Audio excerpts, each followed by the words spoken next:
नया टॉपिक देखते हैं बच्चों हम लोग, डेट इज बाल्यावस्था की सामान्य समस्याएं।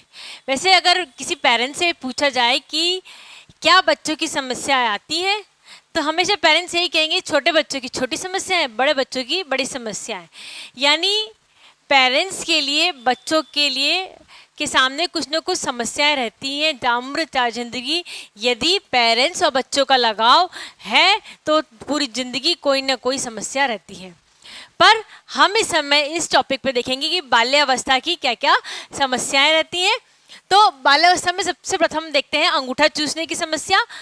हम देखेंगे जो भी समस्या हम देखेंगे इस टॉपिक में, हम देखेंगे कि उस समस्या का क्या कारण है और उसका क्या निवारण हो सकता है। तो सबसे पहले हम देखेंगे अंगूठा चूसने की समस्या का कारण। अंगूठा चूसना एक सहज प्रक्रिया होती है। अंगूठा मुख के पास गया, चाहे वो पाँव का हो चाहे वो हाथ का हो, बच्चे के मुंह के होठों के पास गया और वो अपने आप चूसने लग जाता है उसको। ये एक सहज प्रक्रिया के रूप में लिया जाता है। और कई बार क्या होता है कि बच्चा इतना बाल्यावस्था में बच्चा पेरेंट्स को इतना अच्छा लगता है, इतना प्यारा लगता है, हो सकता है वो फर्स्ट चाइल्ड भी हो, तो बच्चा उस पेरेंट्स क्या करते हैं, उस चीज़ को एनकरेज करते हैं। देखो कितना खूबसूरत लग रहा है बच्चा, उसको हटाने की जगह उसको एनकरेज करते हैं कि चलो ठीक है थोड़ी देर के लिए इस प्रक्रिया का आनंद ले लिया जाए। तो कुछ समय तक तो वो प्रक्रिया क्या होती है, आनंदमय होती है। कुछ समय के पश्चात जब बच्चा कंटिन्यू अंगूठे को मुंह में रखता है तो वो प्रक्रिया क्या हो जाती है, अंगूठा चूसना एक समस्यात्मक प्रक्रिया के रूप में लिया जाता है। तो कारण तो ये हो जाता है कि अंगूठा मुंह में गया शिशुअवस्था में, बाल्यावस्था में, और अनजाने में ही बच्चे ने उसको मुंह में लेके सक करना चालू कर दिया। नेक्स्ट पॉइंट आता है कि बच्चा अंगूठा जब चूसता है, जनरली बाल्यावस्था में जब बच्चा भूखा होता है, तो क्योंकि वो फीडिंग ब्रेस्ट फीडिंग लेता है, तो उसे लगता है कि शायद साइकोलॉजिकली कि जब अंगूठा चूसेगा तो उसका जो भूख लग रही है, जो उसका अतृप्त पेट है, उस भूख को वह उस अंगूठे चूसने के द्वारा मिटा देगा। तो इसका एक कारण ये भी होता है कि अगर बच्चा लंबे समय तक भूखा रहता है, बहुत टाइम तक कुछ नहीं खाने को मिलता है, तो वो अपने अंगूठा चूसने के द्वारा अपने आप को शांत करने की कोशिश करता है। माता पिता के द्वारा तिरस्कृत किया जाता है। कई बार ऐसा होता है कि बच्चा गर्ल चाइल्ड है या बच्चा का किसी अपंग है या कोई भी कारण हो सकता है, वो बच्चे माता पिता के द्वारा बच्चे को तिरस्कृत किया जाता है कि तेरे कारण ऐसा हुआ या तुम्हारे कारण ऐसा हुआ या इतना XYZ कोई भी कारण हो सकता है। तो पेरेंट्स के द्वारा जब बच्चे को तिरस्कृत किया जाता है, बच्चा अपने संवेग नहीं व्यक्त कर सकता है। चूंकि वह अपने संवेगों का व्यक्त नहीं कर सकता है, तो बच्चा अंगूठा चूसना चालू कर देता है आनंद प्राप्त करने के लिए। यहाँ पे हमने देखा था कि एक सहज प्रक्रिया है कि अंगूठा बच्चे के मुंह में चला गया और बच्चा ने उसे लेना चालू कर दिया। तो ये सहज प्रक्रिया तब तो रहती है, परंतु कुछ समय पश्चात क्या होता है, सहज प्रक्रिया से उसको बच्चे को उसको लेने में आनंद आने लग जाता है। अनजाने में ही उसकी आदत बन जाती है और उसे आनंद की अनुभूति होने लग जाती है। यह एक कारण होता है कि बार बार मुंह में अंगूठा लेके आनंद की प्राप्ति करता है। संवेगात्मक तनाव, क्या बच्चों में संवेगात्मक तनाव होते हैं? बिल्कुल, बच्चों में बड़ों से ज़्यादा संवेगात्मक तनाव हो सकते हैं अगर उनकी बातों को पूर्णतः नहीं सुना जाए, उनकी बातों को न समझा जाए, उनको बोलने ना दिया जाए, उनको तिरस्कृत बार बार किया जाए, तो बच्चों में संवेगात्मक तनाव हो जाते हैं। बड़े अपने संवेगात्मक तनावों को फिर भी किसी तरह मैनेज कर लेते हैं, संभाल लेते हैं, परंतु बच्चा जो होता है वो अपने संवेगात्मक तनाव को किसी भी तरीके से संभाल नहीं पाता है। उसमें कुछ कुछ विकृतियां आ जाती हैं। उसमें से एक समस्या के रूप में निकल के आती है, डेट इज अंगूठा चूसने के रूप में समस्या निकल के आती है। जब बच्चा अपने संवेगात्मक तनाव को दूर कर देता है, संवेगात्मक तनाव को व्यक्त कर देता है, तो ये समस्या अपने आप ही खत्म हो जाती है। हीनता की भावना, किसी भी कारण से बच्चे में हीनता की भावना आ गई, चाहे वो शारीरिक रूप से सक्षम हो, चाहे वो शारीरिक रूप से असक्षम हो, मानसिक रूप से सक्षम हो, असक्षम हो, या कोई भी कारण हो सकता है। बच्चे में यदि किसी भी कारण से हीनता की भावना अगर आ जाती है, तो निश्चित रूप से बच्चा अंगूठा चूसने की प्रक्रिया करता है, क्योंकि उसके अंदर हीन भावना आ रही है, वो अपनी भावना को किसी तरह समझा नहीं पा रहा है, व्यक्त नहीं कर पा रहा है, उसमें संवेगात्मक तनाव उत्पन्न होते जा रहे हैं। चूंकि उसमें संवेगात्मक तनाव उत्पन्न होते जा रहे हैं तो वो किसी तरह निकालना चाहता है अपने संवेगात्मक तनाव को, अपनी हीनता की भावना को निकालना चाहता है। तो हीनता की भावना को निकालने के का उसके पास सिर्फ एकमात्र कारण रह जाता है, एकमात्र नजरिया रह जाता है, वो होता है अंगूठा चूसना, और उसकी अंगूठा चूसने की आदत बन जाती है। अब कारण हमने फाइंड आउट कर लिया। जब हमें कारण पता है तो क्या हम उसका निवारण भी कर सकते हैं? बिल्कुल। किसी भी चीज का जब हमें कारण पता होता है तो हम उसका निवारण करना हमारे लिए बहुत आसान होता है। तो कारण निवारण ये होता है कि जब हमें किसी चीज का कारण पता लग जाए तो हम उस कारण को दूर कर सकते हैं। जैसे हमें पता लग गया कि बच्चा भूखा रहता है, इस कारण से बच्चा अंगूठा चूसने लग जाता है। चूंकि बच्चा भूखा रहता है इस कारण से वो अंगूठा चूसने लग जाता है। तो पेरेंट्स को ये चाहिए, गार्जियन को ये चाहिए कि वो निश्चित समय पर उसको खाना दे दें। अगर वो खाना दे दें, पानी निश्चित समय पे पीता रहेगा, उसका पेट भरा रहेगा, तो उसके अंगूठा चूसने की आदत अपने आप खत्म हो जाएगी। क्यों? क्योंकि उसका कारण क्या था उसके अंगूठा चूसने का? कि समय पे खाना ना मिलना और उससे बार बार भूख लगना, और भूख को वह अपने किससे भूख कंप्लीट कर लेता था? वह भूख को अपने अंगूठा चूसने के द्वारा कंप्लीट कर लेता था। अब चूंकि वो अंगूठा चूसने के द्वारा कंप्लीट कर लेता था तो उसे समय पर खाना दिया जाएगा, तो अपने आप उसका कारण फाइंड आउट करके हमने उसका निवारण कर दिया। संवेगात्मक तनाव दूर करना। बच्चों के संवेग जितनी जल्दी आते हैं उतनी जल्दी खत्म हो जाते हैं, पर अगर नेगेटिव संवेग बच्चे के अंदर रह जाते हैं, नेगेटिव संवेग बच्चे के अंदर धारण कर लेते हैं, तो उसकी आदतें बहुत सारी समस्याओं के रूप में निकल के आती है। उसमें से एक समस्या होती है अंगूठा चूसना। अब हमने कारण फाइंड आउट कर लिया तो हमें उसको संवेगात्मक तनाव को दूर करना पड़ेगा। बच्चा किसी चीज से डर रहा है, तनाव है, डर है, ठीक है। अब बच्चे का डर हमें दूर करना पड़ेगा। जैसे बच्चा अंधेरे से डर रहा है, बच्चा भूत की कहानियां चल रही हैं घर में, उससे डर रहा है, तो बच्चे संवेगात्मक तनाव, अच्छा हमारे साथ भी ऐसा हो सकता है, या अब किसी अप्रिय घटना के बारे में सुन लिया जाता है या अप्रिय घटना हो जाती है बच्चे के साथ में, तो बार बार उसको लगता है कि वह रिपीट होती जाएगी।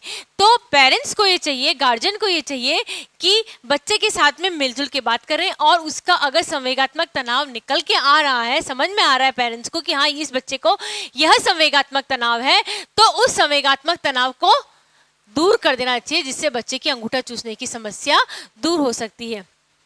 एक पॉइंट और है, बहुत ही अच्छा पॉइंट और बहुत ही इंटरेस्टिंग पॉइंट है ये, कि बच्चे को निरंतर बिजी रखें, किसी भी काम में लगाए रखें, ऐसे काम में लगाए रखें जिसके कि उसके जो मूवमेंट है फिंगर्स का, हाथों का, वो लगातार हो सके, अंगूठे के बिना वो काम नहीं कर सके, इस तरह के काम में लगाएं। जब बच्चा का ये निरंतर काम लगाया जा रहा है, काम करता जा रहा है, तो बच्चे की अंगूठा चूसने की आदत अपने आप खत्म हो जाए, क्योंकि वो किसी तरह किसी काम में बिजी है, वह बिजी है, तो उसका संवेगात्मक तनाव अगर होगा और जब पेरेंट्स फाइंड आउट नहीं कर पा रहे हैं तो वो संवेगात्मक तनाव अपने आप दूर होता जाएगा, है ना। संवेगात्मक तनाव दूर हो रहा है, बच्चा निरंतर काम में बिजी, अगर उसको आनंद की प्राप्ति भी हो रही होगी उससे, तो भी क्या होगा कि वो बिजी है तो उसको उस तरफ ध्यान ही नहीं जाएगा कि उसे अंगूठा चूसना है। बिजी शेड्यूल हो रहा है उसका बिल्कुल किसी भी तरफ ध्यान नहीं जा रहा है, और चूंकि ध्यान नहीं जा रहा है तो उसकी अपने आप अंगूठा चूसने की आदत दूर हो जाएगी। अगर बच्चा बड़ा है, 5, 6, 7, 8 साल का बच्चा है, तो उसे अंगूठा चूसने की आदत की हानियों के बारे में जानकारी देनी चाहिए कि अंगूठा चूसेंगे तो आपकी स्किन की एलर्जी हो सकती है, आपको डाइजेशन की समस्या हो सकती है। इस तरीके से बालक को बार बार समझाया जाए कि अंगूठा चूसने से शरीर के किस प्रकार की हानि हो सकती है, सामाजिक रूप से किस प्रकार की हानि का सामना करना पड़ सकता है, या आपको मानसिक हानि का सामना कर सकता है, क्योंकि आप अंगूठा चूस रहे हैं तो आप में हीन भावना आ सकती है, सामाजिक रूप से ये एक अनएक्सपेक्टेड फंक्शन है। तो इस तरह की बातें बता के बच्चे को उसकी डायरेक्ट हानि के बारे में जानकारी दे सकते हैं, और हानि की जानकारी देने के बाद में बच्चों को अंगूठा चूसने की आदत की लत से छुड़ाया जा सकता है। नेक्स्ट समस्या देखते हैं हम लोग। नेक्स्ट समस्या है बच्चों का नाखून कुतरना। बच्चे कई बार मुंह में उंगली लेके और नाखून बैठे बैठे कुतरते रहते हैं। इसके पीछे क्या क्या कारण होते हैं? सबसे पहला कारण होता है माता पिता के द्वारा उचित स्नेह न मिलना, तो बच्चे को समझ में नहीं आता, वो संवेगात्मक रूप से तनाव में हो जाता है, उसे समझ में नहीं आता है कि उसे क्या करना चाहिए क्या नहीं करना चाहिए, उसके पीछे क्या कारण है, उसके पीछे क्या गलती है। तो बच्चे का सडनली हाथ जो है वह मुंह में चला जाता है और बच्चे अंगूठे के जो नाखून होते हैं, उंगलियों के जो नाखून होते हैं वह कुतरना चालू कर देते हैं, काटना चालू कर देते हैं। तो एक बहुत बड़ा कारण होता है पेरेंट्स का स्नेह न मिलना। नेक्स्ट है बच्चा जब स्नेह मिल रहा होता है या बच्चा एक और सेकंड चाइल्ड बच्चे पेरेंट्स का हो जाता है, तो बच्चा पेरेंट्स की तरफ, टीचर्स की तरफ, अपनी फ्रेंड्स की तरफ अपना ध्यान आकर्षित करना चाहता है कि हाँ मैं भी कुछ हूँ, listen to me, see to me. तो बच्चा अपनी तरफ ध्यान आकर्षित करना चाहता है तो वो नाखून कुतरना चालू कर देता है, जिससे सब जने उसकी तरफ ध्यान दे, सब जने उसको सुने, उसकी बातों को समझे। नेक्स्ट पॉइंट आता है कमजोरी के कारण। वही बात जो हमने अंगूठा चूसने में देखी थी कि बच्चा किसी तरीके से कमज़ोर होता है, चाहे वह शारीरिक रूप से कमज़ोर हो या वो मानसिक रूप से कमज़ोर हो या बच्चा भूखा हो, तो बच्चा नाखून कुतरना चालू कर देता है, अपनी कमजोरी को नाखून कुतरने के रूप में दिखाता है, दर्शाता है। नेक्स्ट पॉइंट है हीनता, चिड़चिड़ापन के कारण। किसी भी तरीके से बच्चे में यदि हीनता की भावना आ जाती है, बच्चा ये सोचने लग जाता है कि वह एक बोझ है या वो बहुत गलत काम करता है या उसके ऊपर बहुत ज़्यादा दोषारोपण किया जाता है, बार बार दोषारोपण किया जाता है, वह संवेगात्मक तनाव की स्थिति में आ जाता है, तो बच्चा चिड़चिड़ा हो जाता है। चिड़चिड़ा होने के बाद में बच्चे को अपने आप को दर्शाने के लिए, अपनी हीन भावना को दूर करने के लिए उसके पास एक उपाय बचता है और वो होता है नाखून कुतरना। अब हमने इसके पीछे कारण तो देख लिए कि नाखून कुतरने के पीछे या नाखून काटने के पीछे क्या क्या कारण होते हैं। अब हम उसके निवारण के बारे में भी जानकारी प्राप्त कर लेते हैं। तो उसका सबसे पहला निवारण है कि बच्चा यदि बार बार मुंह में नाखून ले जा रहा है तो गार्जियन, टीचर्स, फ्रेंड, सबका ये कर्तव्य होता है कि बच्चे को बार बार टोके। आप हाथ मुंह में ना लेके जाएं, आप हाथ मुंह में ना लेके जाएं। हाथ मुंह में लेके जा गए वापस तो आपको इस तरीके से नुकसान हो सकता है। नाखून मुंह में जाएंगे, मैल मुंह में जाएंगे, आपको डाइजेशन की प्रॉब्लम हो सकती है। इस कारण से बार बार बच्चे को टोकना चाहिए। बच्चा भयभीत होता है, डर जाता है किसी चीज से, तो बच्चा नाखून कतरने लग जाता है। तो बच्चे में यदि किसी बात का भय बैठ जाता है, डर बैठा हुआ होता है, तो बच्चे का डर को किसी भी तरीके से निकालना चाहिए। जैसे हमने देखा था कि बच्चा को बार बार कहानियाँ बताई जा रही हैं, जिससे डरावनी कहानियाँ सुनाई जा रही हैं, डरावनी पिक्चर्स देखता जा रहा है बच्चा। तो चूंकि वो डरावनी बातें देख रहा है, डरावनी बातें सुन रहा है, तो बच्चा डर जाता है या बच्चा अंधेरे से डर रहा है। तो बच्चे को ये बार बार समझाना चाहिए कि इस तरह की बातें संभव नहीं होती हैं, ये केवल एक कहानियाँ हैं, ये केवल एंटरटेनमेंट का कुछ लोगों का साधन है। अंधेरे में जाने से डरना नहीं चाहिए, अंधेरे में डर की कोई बात नहीं होती। इस तरह की या बहुत जो बहादुर शूरवीर कहानियाँ होती हैं, उन कहानियों का संलग्न करके, उनको संकलन करके उनको सुनाना चाहिए, जिससे कि बच्चे में डर ना हो। बच्चे का भय जो होता है वह दूर करना बहुत आवश्यक होता है। हम ये कह रहे हैं कि बच्चे को टोकना चाहिए। जब हमने बोला ना निवारण में, तो हमने बोला कि बच्चे को टोकना चाहिए, परंतु बच्चे को डांटना नहीं चाहिए। कि कई बार क्या होता है कि पेरेंट्स जो होते हैं, बच्चा नाखून कुतरने लग जाता है, तो क्योंकि समाज के सामने पेरेंट्स की भी रेपुटेशन की बात आ जाती है, इमेज की बात आ जाती है, तो पेरेंट्स बुरी कदर से बच्चे को डांट देते हैं। बच्चे में और हीन भावना आ जाती है और बच्चा नाखून को और बुरी कदर से कुतरने लग जाता है। उसकी आदत घटती नहीं है, बल्कि उसकी आदत बढ़ जाती है। तो पेरेंट्स को चाहिए कि बच्चे को डांटे ना, बल्कि बच्चे को उस चीज़ को समझाएं और बताएं कि इसका यह नुकसान होता है। और नुकसान पेरेंट्स को नहीं होगा, फ्रेंड्स को नहीं होगा, टीचर्स को नहीं होगा, नुकसान सिर्फ और सिर्फ बच्चे को होगा। जब बच्चे में ये बात बैठ जाएगी समझ के, बिना डांटे जब ये बच्चे बात समझ में आ जाएगी, तो बच्चा अपने आप नाखून काटना की आदत छूट जाएगी। संवेगात्मक तनाव दूर करना, ये आजकल एक बहुत आम समस्या से होने लग गई है कि बच्चों में आजकल संवेगात्मक तनाव बहुत ज़्यादा होने लग गए हैं। उसके पीछे बहुत सारे कारण हैं। एक तो जॉइंट फैमिली नहीं रही, आजकल न्यूक्लियर फैमिली रही। उसके बाद पेरेंट्स जो होते हैं, मदर फादर दोनों ही जॉब पे चले जाते हैं। इतना quantity as well as quality of जो टाइम होता है वो दोनों एक दूसरे बच्चे के ऊपर नहीं दे पाते हैं। चूँकि बच्चे के ऊपर क्वालिटी और क्वांटिटी टाइम नहीं दे पाते हैं तो बच्चे के मन में जो भावनाएं आती हैं, जो एक्सप्रेस करना चाहता है वो बच्चा, वो अपने संवेग को नहीं कर पाता है, अपनी बातें शेयर नहीं कर पाता है। तो वो उसे लगता है कि एक के पेरेंट्स हैं, हम मेरे पेरेंट्स दोनों जने जॉब पे जा रहे हैं, वो मुझे टाइम नहीं दे पा रहे हैं। तो बच्चा और भी बहुत से कारण होते हैं जिस कारण से बच्चा संवेगात्मक तनाव में आ जाता है। तो अगर ये मालूम पड़ जाए कि बच्चा संवेगात्मक तनाव में है तो पेरेंट्स को उसको कॉन्फिडेंस में लेके उसके साथ विचार विमर्श करके संवेगात्मक तनाव को दूर करना चाहिए। जब ये संवेगात्मक तनाव दूर हो जाते हैं बच्चों में, संवेगात्मक तनाव दूर होने के बाद बच्चा नाखून काटना अपने आप छूट जाता है। ध्यान रखिए, जब हम संवेगात्मक तनाव की बात करते हैं तो हमेशा हम नेगेटिव जो इमोशंस होते हैं उनका इंक्रीज होना और जो पॉजिटिव इमोशंस होते हैं उनका डिक्रीज होने की हम बात करते हैं। खेलने का पूर्ण अवसर प्रदान करना, बच्चा यदि खेलने लग जाता है तो उसका ध्यान इन चीज़ों की तरफ से हट जाता है, बहुत सारी चीज़ों की अपना तरफ से हट जाता है, उसको आनंद की अनुभूति होने लग जाती है। तो और जो समस्याएं होती हैं वो अपने आप उसकी सुलझ जाती हैं। कुछ समस्याएं होती हैं बच्चों में स्पेशली कि वो खेल के द्वारा अपने आप दूर हो जाती हैं। तो यदि बच्चों को खेल का अवसर पूर्णतः प्रदान किया जाएगा तब बच्चों के अंदर किसी भी नाखून कुतरने की जो आदत होती है वह आदत छूट जाती है। बिस्तर भिगोना, बिस्तर भिगोने का तात्पर्य है टॉयलेट ट्रेनिंग के बाद भी कई बार बच्चे बिस्तर में रात को सोते समय टॉयलेट कर देते हैं, ठीक है, तो उसे हम बोलते हैं बिस्तर भिगोना की समस्या। ये एक आम समस्या है। कई बार बच्चे 9, 10, 11, 12 साल तक होने के बाद में भी टॉयलेट बिस्तर पर ही कर देते हैं रात को सोते समय। इसके पीछे क्या कारण होता है? सबसे पहले कारण जो होता है वह होता है शारीरिक दोष। शारीरिक दोष में उनको किसी तरह की प्रॉब्लम्स होती हैं, फिजिकली प्रॉब्लम होती हैं, तो बच्चा यूरिन को जो है वो कंट्रोल नहीं कर पाता, उसका ब्लैडर इतना मजबूत नहीं होता है कि वो उसको कंट्रोल कर सके, तो बच्चे का यूरिन अपने आप बेड पर निकल जाता है। इस शारीरिक दोष को दूर करने का सबसे बढ़िया उपाय है कि डॉक्टर के पास जाएं, डॉक्टर चेकअप करे, जो भी शारीरिक दोष है उसको उस तरीके से ट्रीटमेंट करा के ठीक किया जा सकता है।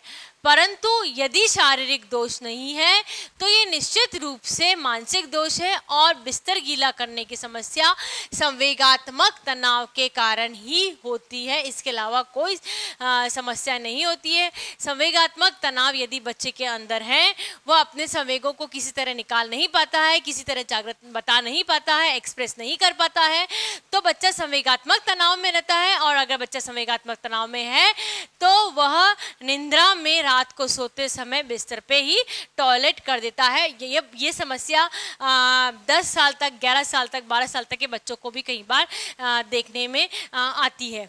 इसका निवारण क्या है कि बच्चा यदि टॉयलेट करे बिस्तर पे तो कभी बच्चे की आलोचना नहीं करनी चाहिए कि आपने ये क्या किया। समझाना चाहिए बच्चे को। तिरस्कृत करना, आलोचना करना और समझाना ये अलग अलग बातें हैं। बच्चों की यदि बार बार आलोचना की जाएगी, चाहे वो टॉयलेट करने के बाद हो या बच्चा खेल रहा हो दिन में और कोई गलत काम कर दे, तो उसके अवचेतन मन में ये बैठ जाता है कि उसकी बार बार आलोचना की जा रही है और वह संवेगात्मक तनाव में आ जाता है। और संवेगात्मक तनाव किस तरीके से दर्शाया जाता है? उसका बिस्तर गीला करके संवेगात्मक तनाव को दर्शाया जाता है। तो बच्चे का दिन भर में किसी भी तरह से उसकी आलोचना नहीं करनी चाहिए, उसे तिरस्कृत नहीं करना चाहिए। यदि बच्चे के साथ कोई समस्या है, कोई प्रॉब्लम है, तो पेरेंट्स को चाहिए कि वह शांतिपूर्वक उसकी समस्याओं को सुने, समझे और सुलझाए। संवेगात्मक तनाव को दूर करना, बिल्कुल यदि संवेगात्मक तनाव नहीं रहेगा तो बच्चा बिस्तर गीला करना बिल्कुल भूल जाता है, बिल्कुल रहने पर निकल जाता है। अगर शारीरिक दोष ना हो तो, शारीरिक दोष हो तो वो एक अलग केस हो जाता है, परंतु यदि उसके अंदर संवेगात्मक तनाव है तो ये निश्चित रूप से बच्चा अपनी संवेगों को नहीं दर्शा पा रहा है और वह उसकी संवेगात किस तरीके से निकल रहे हैं, वह बिस्तर भीगो कर अपने संवेगात्मक तनाव को दर्शा रहा है। तो उसकी संवेगात्मक जो भी समस्या है, पेरेंट्स को चाहिए कि वह उनको दूर कर सके। सहानुभूति से समझाएं। अक्सर ऐसा होता है कि यदि बच्चे ने टॉयलेट कर दिया तो उसे समझाने की जगह पेरेंट्स ये करते हैं कि उसे बुरी कदर से डांट देते हैं और उसको बुरी तरह से उसकी आलोचना करते हैं, तिरस्कृत करते हैं, उसको बिल्कुल अलग तरह से रखा जाता है और बार बार ये रिपीट होता जाता है। तो बच्चा संवेगात्मक तनाव से निकलने की बजाय बच्चा संवेगात्मक तनाव के गर्त में गिरा चला जाता है। तो बच्चा यदि बिस्तर गीला कर रहा है तो उसे डांटना नहीं चाहिए, उसे समझाइश करनी चाहिए कि आप ये क्यों कर रहे हैं, इसके पीछे कारण क्या है, इससे क्या क्या समस्याएं आ सकती हैं। और इस तरीके से बच्चे को अलग से कॉन्फिडेंस में लेके समझाना चाहिए। अगर बच्चा समझ जाता है तो इसका बिस्तर भिगोने का जो कारण होता है वो निकल के आता है और उसको अपने आप दूर हो जाता है। आत्मविश्वास जागृत कर रहे हैं बच्चों में। कई बार क्या होता है, बहुत सारे कारण से आत्मविश्वास स्वयं के अंदर नहीं होता है। मैं शायद ये नहीं कर सकता, मैं शायद दूसरे बच्चों के साथ में खेल नहीं सकता, मैं शायद अंधेरे में नहीं जा सकता, मैं शायद ये काम नहीं कर सकता, मैं शायद किसी भी लायक नहीं हूँ, मैं शायद ये गेम भी नहीं खेल सकता, एक्सेट्रा एक्सेट्रा एक्सेट्रा। बच्चे के अंदर आत्मविश्वास की बहुत कमी हो जाती है। जब बच्चे के अंदर आत्मविश्वास की कमी, वो चाहे कोई भी कारण हो, वो एक अलग पॉइंट है ना। जब बच्चे के अंदर आत्मविश्वास की कमी हो जाती है तो उसके मन में भय सा बैठ जाता है, मैं गलत हूँ, उसके अंदर आत्मविश्वास कम हो जाता है। और जैसे ही बच्चे में आत्मविश्वास कम होता है उसके अंदर नेगेटिव इमोशंस बढ़ जाते हैं और जैसे ही नेगेटिव इमोशंस बढ़ जाते हैं बच्चा बिस्तर गीला करना चालू कर देता है। तो पेरेंट्स को ये चाहिए कि बच्चे के अंदर आत्मविश्वास को बढ़ाएं, बच्चे को बताएं कि यू आर समथिंग। और आप बताएं बच्चे की अगर हर बच्चा हर काम में अच्छा नहीं होता है, कुछ बच्चे किसी काम में अच्छे होते हैं, कुछ बच्चे किसी काम में अच्छे होते हैं। बच्चे की जो अच्छाइयाँ होती हैं वो फाइंड आउट करें कि हाँ आप you are good in this thing, आपने ये भी अच्छा करा, आपने ये भी अच्छा करा। उसको हर छोटी छोटी बात पे अप्रिसिएशन दिया जाए। हर छोटी बात पे बच्चे को अप्रिसिएशन देंगे तो बच्चे के अंदर आत्मविश्वास का गुण बढ़ेगा, अच्छी क्वालिटीज़ बढ़ेगी, उसके जो संवेग होते हैं अच्छे वाले पॉजिटिव संवेग वो इंक्रीज होंगे और बच्चे का बिस्तर गीला करना अपने आप छूट जाता है। तो आप देखें, हम एक चीज बार बार रिपीट कर रहे हैं, वो है संवेगात्मक तनाव, है ना। आपने पिछले वीडियो को आप रिकॉल करके भी देख सकते हैं, रिवाइंड करके भी देख सकते हैं कि हम एक चीज़ को बार बार बोले जा रहे हैं कि बच्चों के अंदर संवेगात्मक तनाव होते हैं, उसके कारण बच्चों में विभिन्न प्रकार की समस्याएं आ जाती हैं और इन समस्याओं को दूर करने के लिए संवेगात्मक तनाव को दूर करना चाहिए। तो बच्चों के संवेग को बहुत ही प्यार से और अच्छी तरीके से हैंडल करना आना चाहिए ताकि इस बच्चों में किसी भी तरह की अंगूठा चूसने की, नाखून काटने की, बिस्तर गीला करने की, क्रोध करने की, इस तरह की समस्याएं सामने ना आए।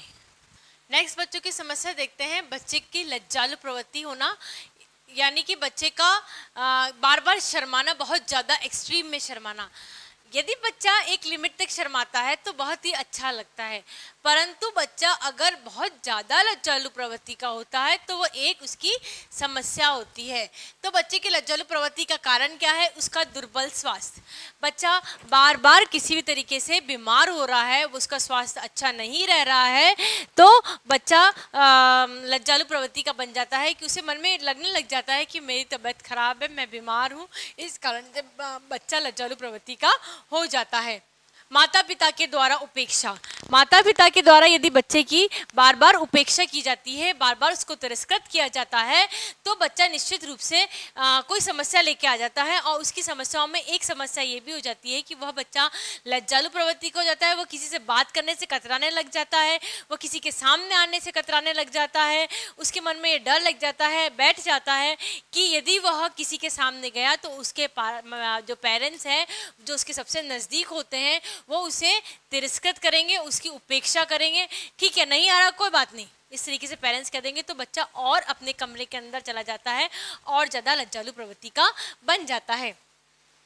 कई बार क्या होता है कि पेरेंट्स जो होते हैं, स्पेशली अगर हम इंडियन कल्चर की बात करें, तो पेरेंट्स गर्ल्स को पीढ़ी दर पीढ़ी चलती आ रही है परंपराएं कि जो गर्ल्स को हैं वह सामने लाने से थोड़ा सा घबराते हैं, उनको पाबंदियां लगा देते हैं। तो जो गर्ल्स होती हैं वो चूंकि उन पे पाबंदियां इतनी होती हैं कि वह अपने आप किसी के सामने जाने से घबराने लग जाती हैं, वो लज्जालु प्रवृत्ति की बन जाती है। यदि हम ये नहीं कहते, हमने ये बात करी आपको कि हम इंडियन कल्चर की बात कर रहे हैं कि उन गर्ल्स के ऊपर थोड़े बहुत प्रतिबंध होते हैं। कई बार ऐसा होता है कि ये प्रतिबंध हर बच्चे पे लगा दिया जाता है पेरेंट्स का, कि कोई बाहर से आएगा वो आप उनसे मिलने नहीं जाएंगे। जब आपस में ही मेलजोल नहीं बढ़ा पा रहे हैं, जब मेलजोल ही नहीं हो पा रहा है, तो बच्चा लज्जालु प्रवृत्ति होना स्वाभाविक है, क्योंकि उसको जो कन्वर्सेशन का एनवायरनमेंट मिलना चाहिए, जो उसको बातचीत का एनवायरनमेंट मिलना चाहिए, जो उसे सामाजिकता बढ़ावा का एनवायरनमेंट मिलना चाहिए, उस पर क्या हो गया, प्रतिबंध लग गया, उसके ऊपर रुकावट आ गई, उसके ऊपर रोक लग गई।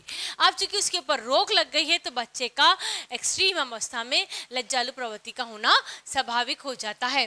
किसी तरह का यदि बच्चे में शारीरिक दोष है, बच्चा किसी भी शारीरिक दोष से ग्रसित हो, तो बच्चा समाज के सामने आने से डरता है, किसी और के सामने आने से डरता है, क्योंकि उसे लगता है, उसमें हीन भावना आ जाती है, उसे लगने लग जाता है कि अगर मैं उसके सामने के सामने गया तो मुझे तिरस्कृत किया जाएगा, मेरा अपमान किया जाएगा, मुझे एक अलग है दृष्टि से देखा जाएगा। क्योंकि उसके मन में भावना आने लग जाती है, तो वो थोड़ा बहुत शाय नेचर का हो जाता है। उसकी शाय नेचर को दूर करने के लिए क्या क्या उपाय होते हैं, विभिन्न उपाय हैं। यदि बच्चा चाह रहा है किसी के सामने बोलना, तो बच्चे को पे प्रतिबंध नहीं लगाना चाहिए, बच्चे को दूसरों के सामने बोलने के लिए प्रोत्साहित करना चाहिए। यदि बच्चा दूसरों के सामने बोलेगा तो आपस में कन्वर्सेशन होगा, सामाजिकता का दायरा बढ़ेगा, सामाजिकता बढ़ेगी और बच्चे में लज्जालु प्रवृत्ति धीरे धीरे खत्म हो जाती है। ये हम आपको बता दें कि जितनी भी तरह की समस्याएं आती हैं, ये समस्या एकदम से दूर नहीं हो जाती हैं। अगर आप चाहें, आप कहें कि ये समस्या इसे तुरंत दूर कर दिया जाए, समस्या आने में जितना टाइम लगता है, जाने में उससे भी ज़्यादा टाइम लगता है। जब आने में 6 महीने लगे, धीरे धीरे एकदम से तो समस्या आई नहीं, समस्या धीरे धीरे होकर लज्जालु प्रवृत्ति की हुई है।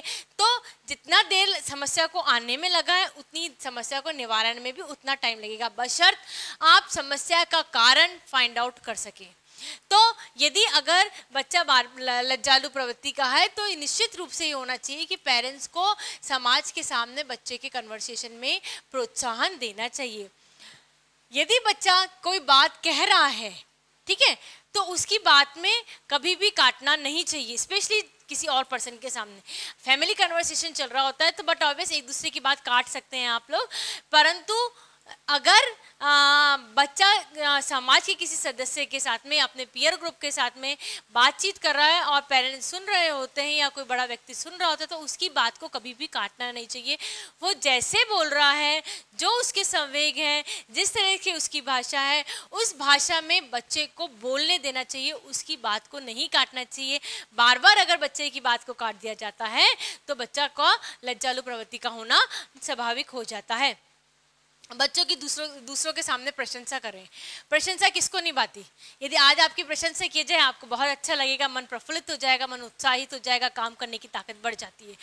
तो हम ये सभी के साथ में होता है। तो यदि बच्चों के साथ में बार बार किसी उनको कार्य के लिए प्रोत्साहित किया जाए, बार बार उनकी प्रशंसा की जाती है, तो वो बार बार आगे करना चाहते हैं। फॉर एन एग्जाम्पल दें, यदि बच्चा बहुत अच्छी पोएम बोल रहा है, सबके साथ में होता है ये, बच्चा बहुत अच्छी पोएम बोल रहा है, तो पेरेंट्स उसको बार बार कहते हैं कि आपने बहुत अच्छी पोएम बोली, चलिए ये अंकल आए इनके सामने सुनाइए, चलिए ये आए उनके सामने भी सुनाए। तो बच्चा को प्रोत्साहन मिलता है, उसकी लज्जालु प्रवृत्ति खत्म होती है और प्रशंसा के कारण वह दूसरों के सामने बोलना सीख जाता है। बच्चों का स्वास्थ्य ठीक रखना, ये एक बहुत बड़ा इंपॉर्टेंट पॉइंट होता है बच्चे की लज्जालु प्रवृत्ति को दूर करने का। हमने कारण में भी देखा कि यदि बच्चे का दुर्बल स्वास्थ्य है, तो अच्छा यही वो बच्चा है जो बार बार बीमार रहता है, इस तरह की भावना एकदम से कोई मिलने आता है तो ये बोला जाता है, क्योंकि बाहर ये उस बच्चे के मन में ये बैठ जाता है कि मुझे ये बोला जाता है कि मेरा स्वास्थ्य बार बार दुर्बल रहता है, बार बार तबीयत खराब रहती है, तो वो लज्जालु प्रवृत्ति का हो जाता है। अब इस लज्जालु प्रवृत्ति को दूर करने के लिए क्या करना चाहिए कि बच्चों के जो स्वास्थ्य होता है उसको पूर्ण तरह से न्यूट्रिशन देके उसका स्वास्थ्य को ठीक कर देना चाहिए। यदि बच्चे का स्वास्थ्य ठीक रहेगा तो उसकी लज्जालु प्रवृत्ति दूर हो सकती है। बच्चों को कम डांटना चाहिए। हम ये नहीं कह रहे कि बच्चे को नहीं डांटना चाहिए। बच्चा यदि गलत कार्य कर रहा है, बच्चे को समझाइए, बच्चे को डांटिए मत। बच्चा यदि प्यार से समझेगा, समझाने पे तो उसके जितने भी संवेगात्मक तनाव होते हैं, उसके मन में जो भावनाएं होती हैं वो दूर हो जाती हैं, और उससे जो ये लज्जालु प्रवृत्ति होती है या जो भी बच्चों की समस्या होती है, केवल हम लज्जालु प्रवृत्ति की क्यों बात करें, चाहे वो बिस्तर गीला करना हो, चाहे वो टॉयलेट ट्रेनिंग, चाहे वो क्रोध करने की समस्या हो, नाखून काटने की समस्या हो, किसी भी तरह की जो समस्या होती है, वह समस्या डांटने से बच्चों के बढ़ जाती है। और अगर उनको डांटा नहीं जाए, बच्चों को डांटने की बजाय उसको समझाया जाए, तो वो समस्याएं दूर हो जाती हैं। तो कारण फाइंड आउट करके हमें लज्जालु प्रवृत्ति की निवारण भी कर लेना चाहिए।